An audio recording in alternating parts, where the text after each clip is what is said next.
Biden's 2023 State of the Union, President appeals to Republicans to work together on debt ceiling.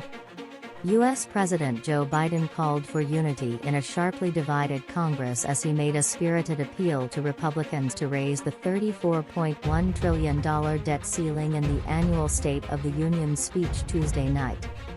Biden touted U.S. job growth, his infrastructure program, drug price cuts for seniors and a rise in domestic manufacturing as he sparred with Republicans over higher taxes on billionaires and immigration reform. He also touched on the war in Ukraine, oil dependency and America's strategic competition with China in the annual address to Congress. Biden was met with boos and jeers when he pointed out that 25% of the outstanding U.S. national debt was added under former President Donald Trump's tenure. "They're the facts, check it out. Check it out," Biden said. How did Congress respond to that debt? They did the right thing. They lifted the debt ceiling 3 times without preconditions or crisis. They paid American bills to prevent an economic disaster. Tuesday was the first time since 2019 the president and congressional leaders were permitted to bring guests to the event, which is generally attended by every member of the House and Senate.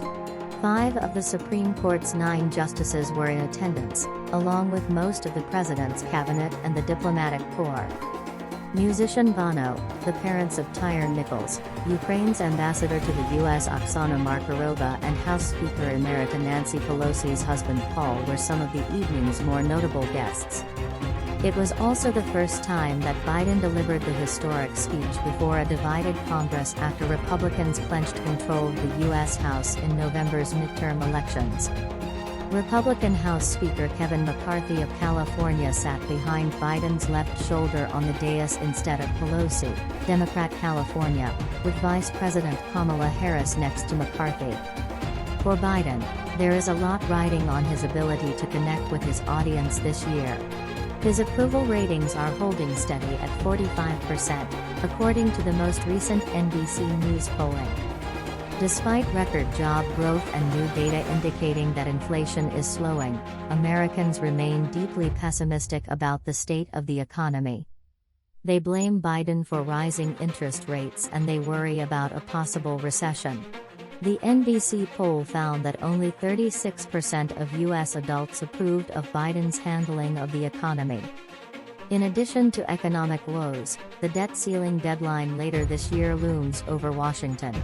It will require Biden to negotiate with the newly elected Republican majority in the House, who have demanded deep spending cuts before they will agree to pass a debt ceiling hike.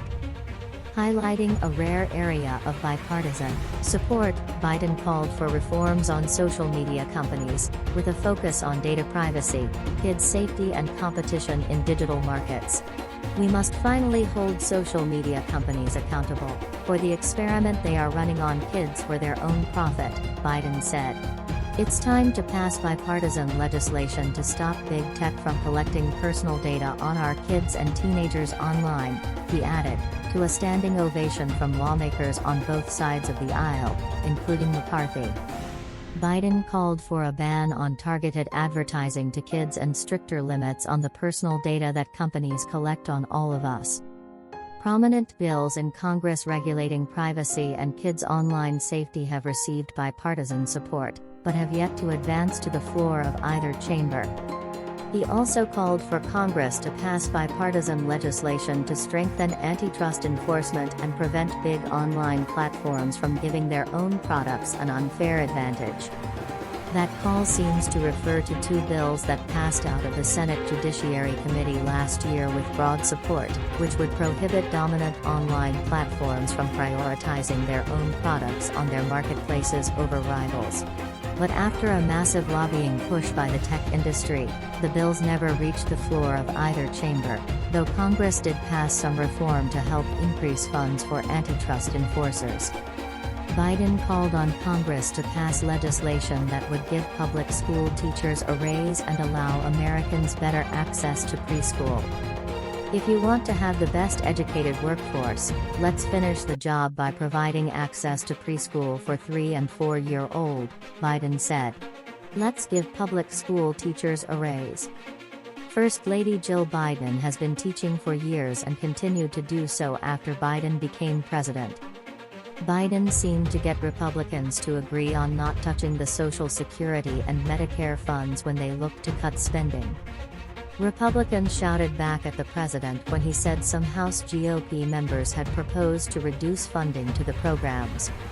Okay folks, as we all apparently agree, Social Security and Medicare is off the books now, Biden shouted back. If anyone tries to cut Social Security, which apparently no one's going to do, I'll stop it. I'll veto it, Biden said.